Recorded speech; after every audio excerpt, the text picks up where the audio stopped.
The Biden administration is sending more security assistance for Ukraine, including more air defense equipment and anti-tank weapons. The Department of Defense has already committed more than $43 billion in security assistance since Russia invaded a year and a half ago. But according to new CBS polling, sending weapons to Ukraine is becoming increasingly less popular among Republican voters.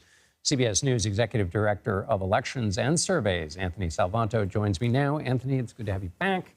Tell me what Americans think about Ukraine and how has that changed? Yeah, let me put some numbers to what you said at the top there, John. When you ask people if they support various aspects of our policy, you get different answers, but you do get a lot of support for things like economic sanctions. That's been long the case. Sending aid and supplies does get two-thirds support. It starts to drop when you get to sending weapons, and throughout this whole conflict, very few have wanted to send troops. Now, I want to hone in a little bit on this sending weapons, because this is where we see these changes that are coming from Republicans. Start with sending aid and supplies. That is down 7 points from last February. I looked at this. It used to be that MAGA Republicans were more reluctant to do this. Now it looks like the whole party has sort of met them, and also in particular on sending weapons, like I mentioned, that's down 10 points as that rhetoric really is going through the GOP primaries, et cetera, seems to be taking hold.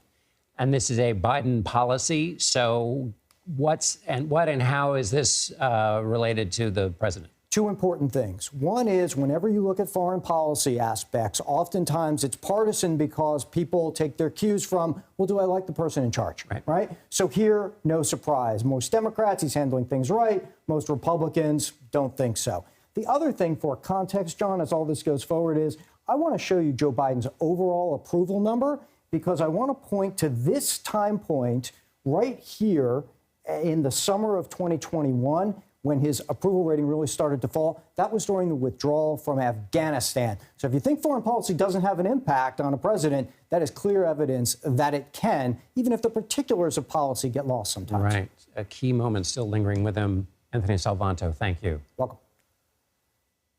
For more on the 2024 election, CBS News Chief Washington Correspondent Major Garrett joins me now.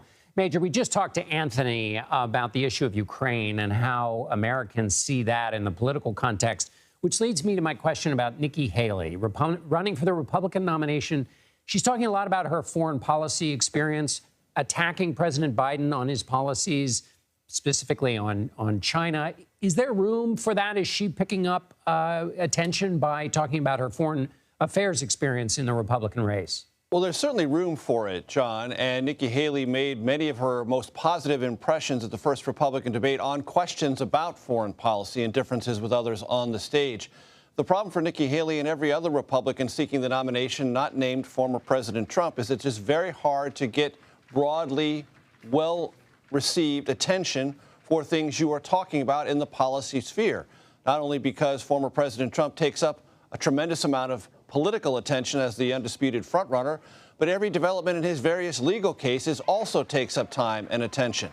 Now, Nikki Haley is a former U.S. ambassador to the United Nations, has a perspective on this. She knows as a female candidate seeking a nomination of a major party, there is a higher burden, whether it ought to be or not. She's talked about this to establish her credibility in this space.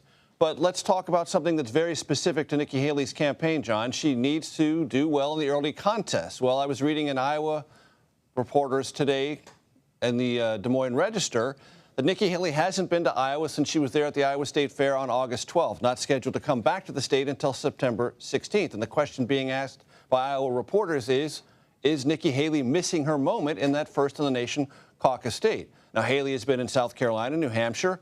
But if she doesn't do well in Iowa, can she translate a poor performance there to positive momentum in New Hampshire or South Carolina? Very much an open tactical question. But she's making her appeal, at least in part, on national security and foreign policy. There is a chance there, but it is a remote one, I would say, based on what we've seen of the race so far.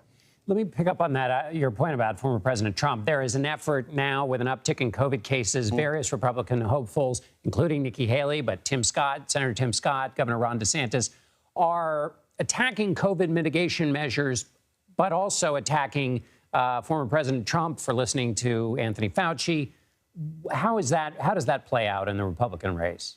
So, John, it is very evident that in the Republican primary and caucus base voting constituency, there is one memory of COVID-19 and one memory only. Government went too far. And anything that doesn't criticize any future government action or relitigate government actions taken in the past is regarded as somehow soft or squishy about the most offensive aspects of COVID-19 and the government response. That is deeply embedded in the Republican Party base. Whether or not the memories of that are accurate or not is immaterial. Just the idea that government overstepped and you must be resolutely hostile to any future government action, even if it's done in pursuit of mitigating either sickness or death. Republican primary and caucus voters are not interested in that. What they're interested in hearing is firebrand resistance, and that's why candidates are gravitating toward that message. And so quickly, as the last question, President Biden has released ads focusing on pandemic recovery and then also his actions in Ukraine. What do you make of those sets of ads being put out by the Biden camp? Very simply, John, to tell the country the election in 2024 is not about two I words, inflation and immigration, that there are other things that President Biden encountered when he first came into office. COVID-19 was one of them. Supply chain issues was another. Job creation another. And he's addressed those more confidently and more resolutely than he believes most Americans give him credit for. And if you want to change those perceptions, you've got to tell people what you did. Chief Washington Correspondent Major Garrett. Thanks a lot, Major.